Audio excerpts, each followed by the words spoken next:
शहर की ताज़ा तरीन व खास खबरों के लिए अमरावती मंडल न्यूज़ चैनल को सब्सक्राइब करें तथा बेल आइकन को जरूर दबाएं।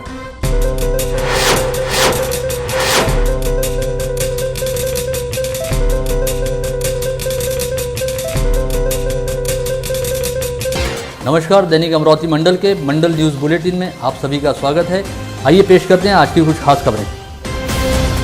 कल शुक्रवार 20 नवंबर को अमरावती महानगर पालिका की आम सभा होने जा रही है, जो काफ़ी हद तक हंगामा खेज रह सकती है। इस आम सभा में मनपा शौचालय घोटाला मामले की रिपोर्ट पर चर्चा होने के साथ साथ विगत दिनों मनपा आयुक्त द्वारा उपायुक्त सामान्य एवं सहायक आयुक्त पद पर की गई प्रभारी नियुक्तियों को लेकर भी हंगामा मच सकता है। इसके अलावा मनपा के स्वास्थ्य अधिकारी डॉक्टर विशाल काले के पद पर बने रहने को लेकर भी प्रशासन व मनपा अधिकारियों के बीच गर्मागर्म चर्चा होने के पूरे आसार हैं।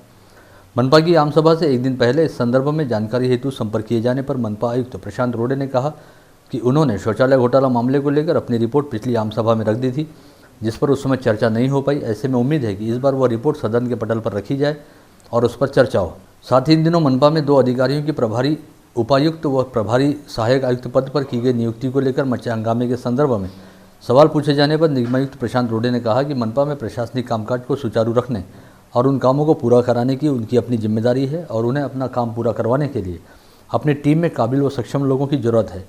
यदि वे ऐसा नहीं करते तो इसका सीधा असर मनपा के प्रशासनिक कामकाज पर पड़ेगा।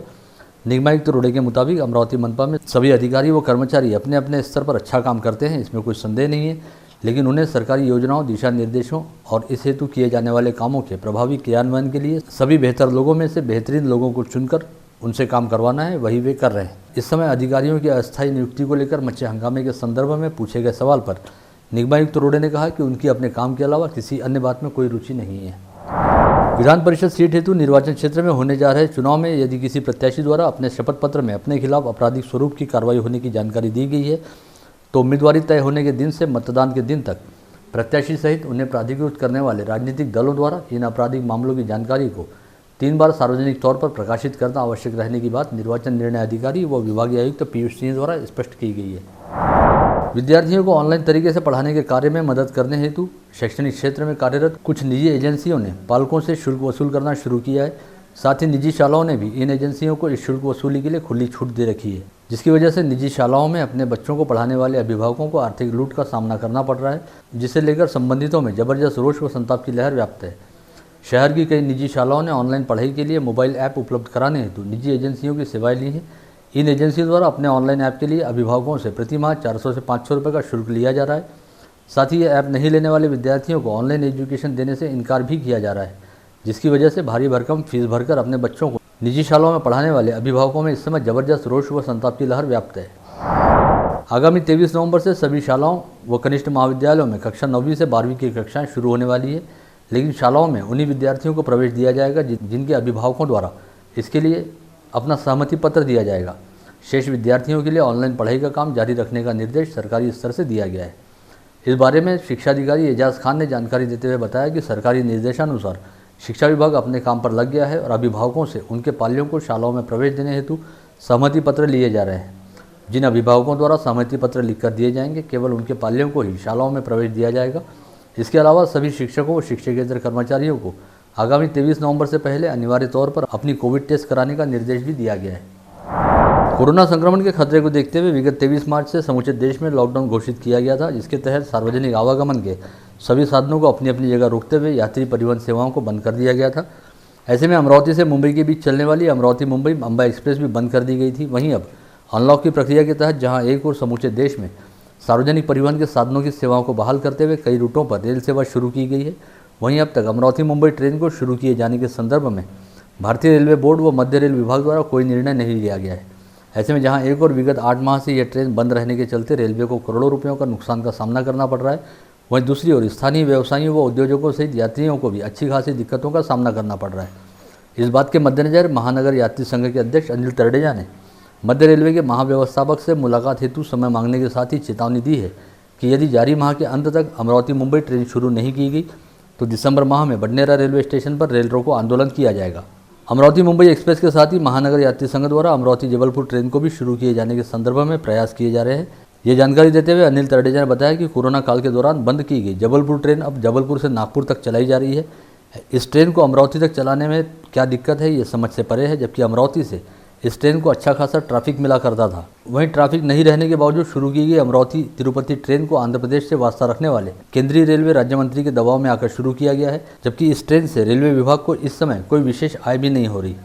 वहीं दूसरी ओर अच्छी खासी आय होने वाली अमरावती मुंबई व अमरावती जबलपुर जैसी कमाई वाली ट्रेनों को नहीं चलाया जा रहा। विगत लंबे समय से दवाइयों का ऑनलाइन कारोबार कर रही कंपनियों द्वारा दवाइयों की घर पहुंच सेवा दिए जाने के खिलाफ स्थानीय केमिस्ट एवं ड्रगिस्ट एसोसिएशन की ओर से लगातार आवाज उठाई जा रही है, किंतु ऐसे तमाम विरोध को दरकिनार करते हुए अब अमेजॉन जैसी मल्टीनेशनल कंपनी को भी दवाइयों का ऑनलाइन व्यवसाय करने की छूट मिल गई है।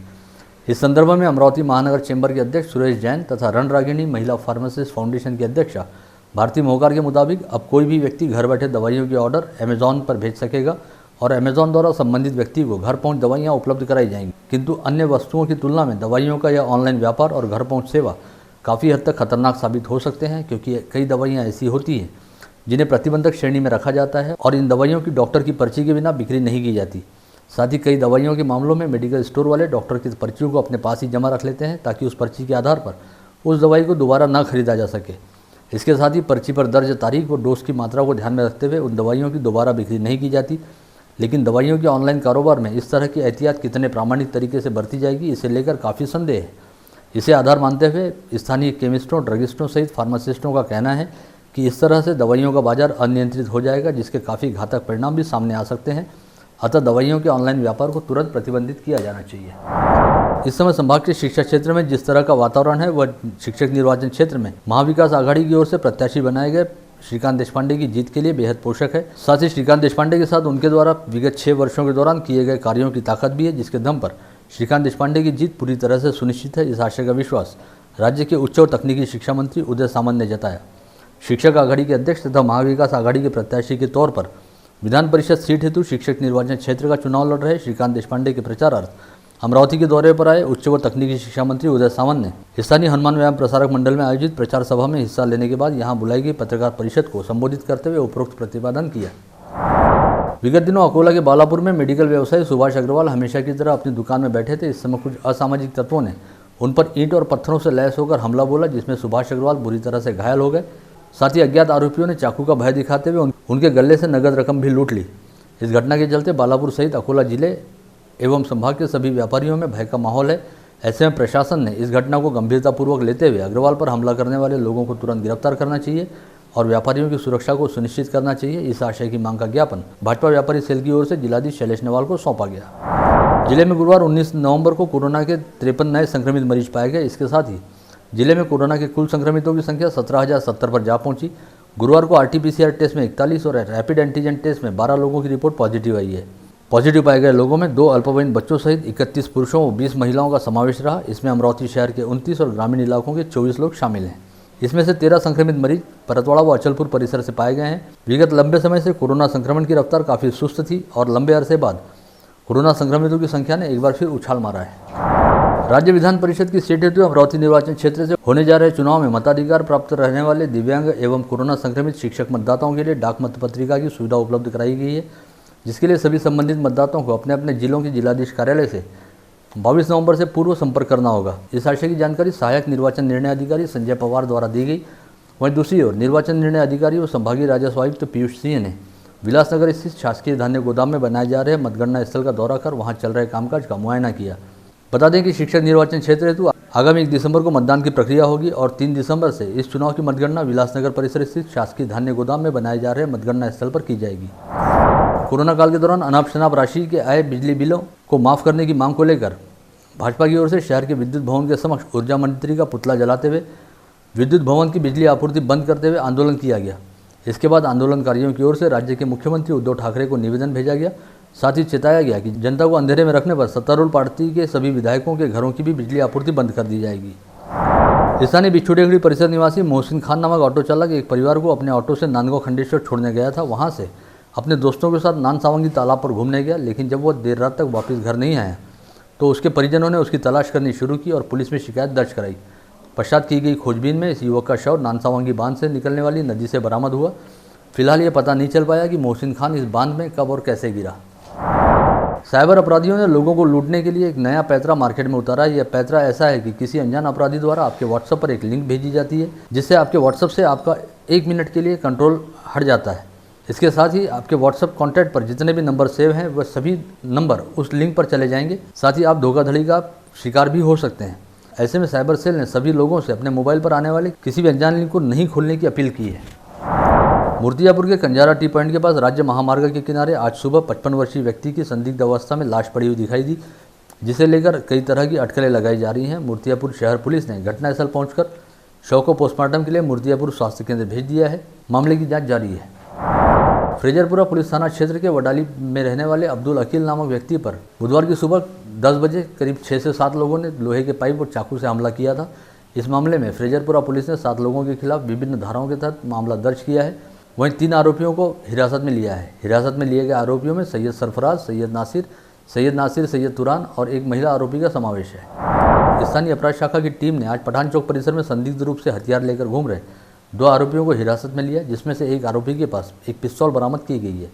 अपराध शाखा पुलिस की टीम को गुप्त सूचना मिली थी कि 2 लोग पठान चौक में हथियार लेकर घूम रहे हैं, जिसके बाद पुलिस ने पठान चौक परिसर में जाकर वहां रहने वाले जावेद खान, रहीम खान और रतनगंज परिसर निवासी वसीम शाह, रहमान शाह को हिरासत में लिया।